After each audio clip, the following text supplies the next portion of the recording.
Hello friends, good morning. कशा आहात तुम्ही सगळे? सीमाज लाईफमध्ये तुमच्या सगळ्यांचं मनापासून स्वागत करते. आणि इकडे सकाळी मी आता थोडंसं इकडे कोकोनट ऑइलनं गरम करायला घेतलेलं आहे. आणि मी केसांना तेच लावत असते, बाकी काही लावत नाही. दुसरं कुठलेही वेगवेगळे ब्रँडचे ऑइल किंवा वेगवेगळ्या फ्लेवरचे ऑइल मी लावत नाही अजिबात. मी फक्त आपलं साधं खोबरेल तेलच लावत असते आणि तेही थोडंसं कोमट करून घ्यायचं आणि हाताने किंवा कापसाने लावून घ्यायचं, किंवा मग घरगुती आपण काही एखादं ऑइल बनवलं तरच मी ते लावते. त्यानंतर इकडे आता केसांना ऑइल वगैरे केलं, फ्रेश झाली आणि त्यानंतर मुलांना चहा आणि चपातीचा नाश्ता दिला. आज मुलांना बिस्किट वगैरे नको होते, टोस्ट नको होते, तर चहा चपाती पाहिजे होती, तर मग ते करून दिलं. त्यानंतर म्हटलं चला आता किचनची कामं, थोडंसं इकडे आता किचन कट्टा वगैरे क्लीन करून घेतला. क्लीन करायचं आहे, त्यासाठी मग इकडे आता हे भांडी वगैरे ट्रॉलीमध्ये लावून देते आणि त्यानंतर मग क्लीन करून घेणार आहे. सध्या आता टिफिन वगैरे नाही येत ना, त्यामुळे थोडंसं कामं माझी लवकर होऊन जातात आणि मी लागलीच म्हणजे एकामागे एक कामं करून घेत असते सकाळची. आणि कसं होतं ना, की जास्त उशीर झाला ना, मग पुढच्या कामांनाही लेट होतं. मग दुपारी वगैरे काहीतरी काम करता येतं मला दुसरं. तर सध्या ना तुम्ही अजिबात व्लॉग बघत नाही आहेत मोठे, तर मोठे व्लॉग बघत जा आणि लाँग व्हिडिओला पण तसंच प्रेम द्या जसं तुम्ही शॉर्ट्स व्हिडिओला देतात.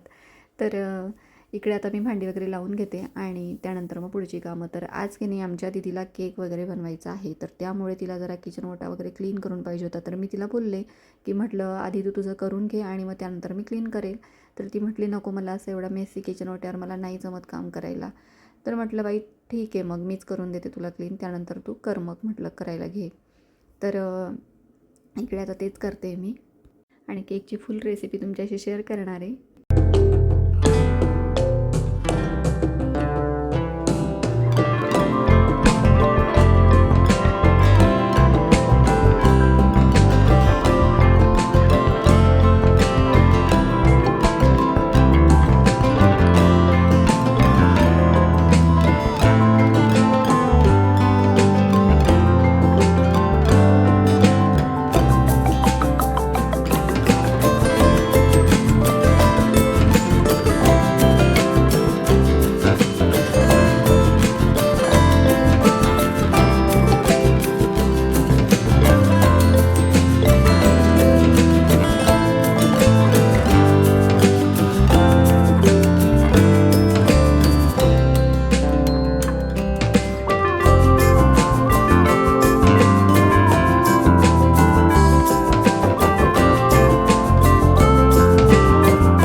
सध्या आता सुट्ट्या आहेत दीदीला आणि एक्झामच्या आधीच्या सुट्ट्या आहेत ह्या.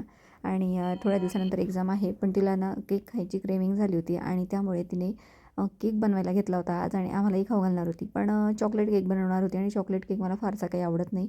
पण तरी म्हटलं ठीक आहे, तुम्हाला पण खाणं होईल आणि मी थोडासा टेस्ट करेल म्हटलं.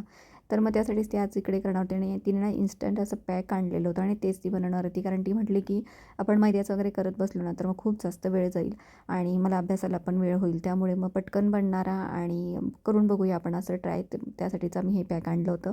तर असं काही पॅकेजिंग होतं, तिने फोडून बघितलं होतं, त्यामध्ये असा एवढा पॅक होता आणि 200 ते 250 ग्रॅम त्यामध्ये हे पावडर होतं इन्स्टंट. आणि त्यामध्ये एक पाऊच होतं, त्यामध्ये डेकोरेशन करण्यासाठी वगैरे ते दिलेले होते, चॉकलेट्सचे काहीतरी होते त्यामध्ये. तर बघूया आता ते काढून वगैरे नंतर. तर इकडे आता कुकर ठेवला आहे, कारण तो कुकर केक आहे आणि त्यामध्ये एक जाळी ठेवली, पाणी घातलेलं आहे, तो पाण्यावरच वाफवणार आहे. इकडे ते पावडर घेतलं आहे आपण, त्यामध्ये दुधाचं प्रमाण घातलेलं आहे. ती जी वरची पाऊचची पिशवी होती ना, त्यावर प्रमाण दिलेलं होतं, तेवढंच दूध आपल्याला घालायचं होतं त्यामध्ये. आणि ते नंतर छान असं मिक्स करून घ्यायचं. त्यामध्ये थोडंसं ऑइल घालायचं होतं आणि नंतर आपण पातेल्याला थोडंसं ऑइल लावून घेतलं, त्यामध्ये हे घालायचं आपल्याला बॅटर. आणि व्हिडिओत दाखवले ना त्याप्रमाणेच आपल्याला ते बॅटर तयार करून घ्यायचं आहे आणि सगळं आपल्याला व्यवस्थित घालून द्यायचं आहे. त्यानंतर थोडं टॅप टॅप करायचं आहे आणि मग कुकरमध्ये आपल्याला ठेवून द्यायचं आहे. तर कुकरमध्ये ठेवल्यानंतर शिट्टी काढून घ्यायची आणि मंद गॅसवर आपल्याला त्याला अर्धा तास शिजवायचं आहे, म्हणजेच 30 मिनटं आपल्याला शिजवून घ्यायचं आहे छान. आणि बेक करायचं आहे, शिजवणं नाही, बेक करायचं आपल्याला.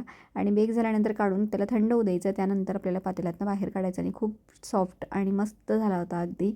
तर आता गार झाल्यानंतर कापून घेऊया म्हटलं. आणि दीदी म्हटली की त्याला थोडंसं मी चॉकलेट सिरपने सजवते आणि वरच्या साईडलाच लावलं तिने. ऑलरेडी तो चॉकलेट केक होता आणि वरून अशी सजावट केलेली तुम्ही बघू शकताय. तर खूप टेस्टी आणि छान झाला होता. तर दीदी म्हटली की मम्मा खाऊन बघ, तू टेस्ट करून बघ. आता तिला म्हटले मी मला चॉकलेट जास्त काही आवडत नाही, पण मुलांसाठी थोडासा खाऊन बघितला मी आणि खूप छान झाला होता, टेस्टी झाला होता आणि अगदी अर्ध्या तासात बनला तो. तर तुम्हाला जर का आवडलं असेल ना तर नक्की हे आणा आणि खूप पटकन पण होऊन जातो, वेळ पण कमी जातो आणि टेस्ट तर अप्रतिम होता, खूप छान. तर तुम्ही पण नक्की ट्राय करा. आणि त्यानंतर मग माझी कामं तर आत्ता आजीबाईचा बटवा आहे ना आता पूर्ण झालेला आहे जवळजवळ. फक्त आता साईडला मला पट्ट्या लावून घ्यायच्या आहे त्याला आणि त्यासाठीच आता म्हटलं चला कट करून घेऊया आणि थोडेसे कलरफुल लावणार आहे मी, असं रेड कलर वगैरे किंवा ऑरेंज कलर. तर बघते आता जे कापड असेल ना त्याप्रमाणे लावणार आहे. त्यानंतर हे बघा मस्त असे किसे तयार झालेले. हे फ्लॅप पण करून घेतले, त्याला आपण बटन वगैरे पण लावू शकतो. आणि वरच्या बाजूला हा ऑरेंज कलर खूप असा उठून दिसतो आणि छान असा कलरफुल दिसते ती पिशवी. जवळजवळ 5-6 कप्पे झालेले होते त्याचे. तर हा रेड कलरचा तुकडा आहे माझ्याकडे कॉटनचा आणि त्याच्याच मी साईडला त्याचे छोट्या-छोट्या 2-2 इंचाच्या पट्ट्या कट करून त्याचे साईडला असे लावून घेणार आहे पट्टी. आणि मग छान दिसेल ती, म्हणजे पूर्ण होऊन जाईल आपली आजीचा बटवा आपला पूर्ण होऊन जाईल. चिंच पिशवी का चिंच पिशवी काहीतरी म्हणतात त्याला.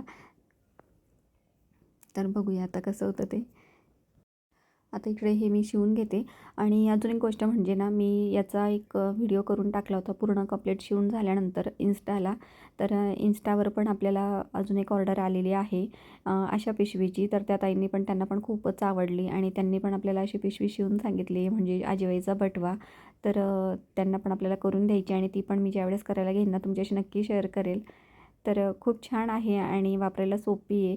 आणि जुन्याच गोष्टी आता पुन्हा परत यायला लागल्या आणि आपल्याला आवडायला लागलेल्या आहेत त्या. तर इन्स्टाची आय डी ना मी यूट्यूबच्या अबाउटमध्ये दिलेली आहे, तुम्ही नक्की जाऊन बघा. आणि जर फॉलो केलं नसेल ना तर इन्स्टाला पण फॉलो करा. आणि तो व्हिडिओ पण खूपच आवडला सगळ्यांना आणि त्याखाली पण कमेंट्स आले होते की अशी एक म्हणजे बटवा मला शिवून पाहिजे असं. तर म्हटलं ठीक आहे. तर अतिशय सोपा आहे आणि आपण घरच्या घरी जर का मशीन असेल आपल्याकडे तर आपण घरच्या घरी शिवू शकतो स्वतःसाठी किंवा कुणाला हवी असेल त्यांच्यासाठी. तर अगदी उरलेल्या कापडांपासून, कलरफुल कापडांपासून ही शिवून तयार होऊन जाते. खूप जास्त काही मेहनत नाही आहे त्यामध्ये आणि आपल्याला हवी तशी आपल्याला शिवता येते. याच्यामध्ये अजून आपण वेगवेगळे प्रकारे शिवू शकतो, चेन वगैरे लावू शकतो, भरपूर गोष्टी आपल्याला त्यामध्ये करता येऊ शकतात. तर या ठिकाणी आता मी पूर्ण पिशवी शिवून घेते आणि शिवल्यानंतर तुम्हाला दाखवते कशी दिसते ती पूर्ण.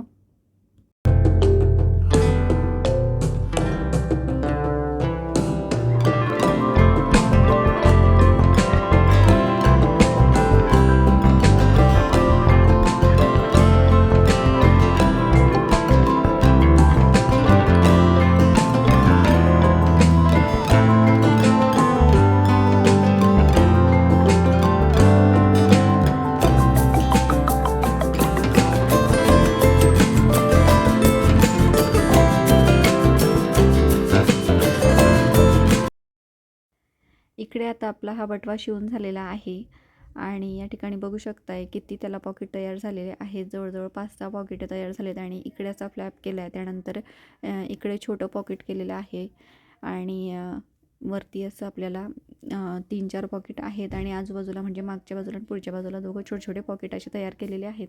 तर इकडे बघू शकताय खूप छान असा कलरफुल आपला हा आजीचा बटवा तयार झालेला आहे. आणि या ठिकाणी मी अशी साधी शिलाई न घेता झिगझॅग शिलाई घेतलेली आहे आणि खूप छान दिसते ती दिसायलाही. तर सिंपल शिलाईपेक्षा छान दिसते. तर हा आजीबाईचा बटवा तुम्हाला कसा वाटला नक्की मला कमेंट्समध्ये सांगा. आणि अजून काही बदल करायचा असेल तर ते पण मला तुम्ही सांगा की मी अजून वेगवेगळ्या प्रकारे कसं शिवू शकते, मला सजेशन द्या. त्यानंतर मग माझी किचनमधली कामं संध्याकाळची. तर थोडासा किराणा आणलेला होता आणि तोच मी आता भरून घेत होते डब्यांमध्ये आणि ऑइलचे जे पाऊच आणले ते पण मी यामध्ये टाकून घेतले. तर ज्यावेळेस मला असं डब्बा आणायला जमत नाही त्यावेळेस मी पाऊच आणते आणि ते यामध्ये टाकून घेत असते. तर म्हटलं चला आता किचनची कामं करून घेऊया. आणि ही ऑनलाईन पद्धतीमुळे ना इतके सोपे झाले आहेत ना कामं. प्रत्येक वेळी बाहेर जायची गरज अजिबात राहत नाही. आपल्याला जे पाहिजे ते आपण अगदी मिनटात मागवू शकतो. मोबाईलवरनं आपण ऑनलाईन काहीही मागवू शकतो आणि त्याचाच फायदा बराचसा होतो. बऱ्याच वेळा आपल्या बाहेर जाणं कमी होतं यामुळे. आणि मी तेच करत असते की मला जे काही संपलं ना तर ते मी लागलीच ऑनलाईन मागवून घेत असते आणि चांगले प्रॉडक्ट येतात बऱ्याच वेळा. तर इकडे आता मी डाळी वगैरे त्यांना संपूर्णच्याच मागवते आणि ऑर्गॅनिक असतात टाटाच्या, तर त्यामुळे छान टेस्ट वगैरे असते. तर आता तेच मी भरून घेते सगळ्या किराणा. आणि फ्रेंड्स तुम्हाला आजचा व्लॉग कसा वाटला नक्की मला कमेंट्समध्ये सांगा. आणि व्हिडिओ जर का थोडासा पण आवडला असेल ना तर लाईक, शेअर आणि सबस्क्राईब करायला अजिबात विसरत जाऊ नका. सबस्क्राईब करायला आणि लाईक करायला काही आपल्याला पैसे लागत नाही, अगदी फ्री आहे. तर चला आजच्या ब्लॉगमध्ये एवढंच आणि व्हिडिओमध्ये कंटिन्यू राहा त्याबद्दल धन्यवाद. भेटूया पुढच्या व्हिडिओ. तोपर्यंत बाय.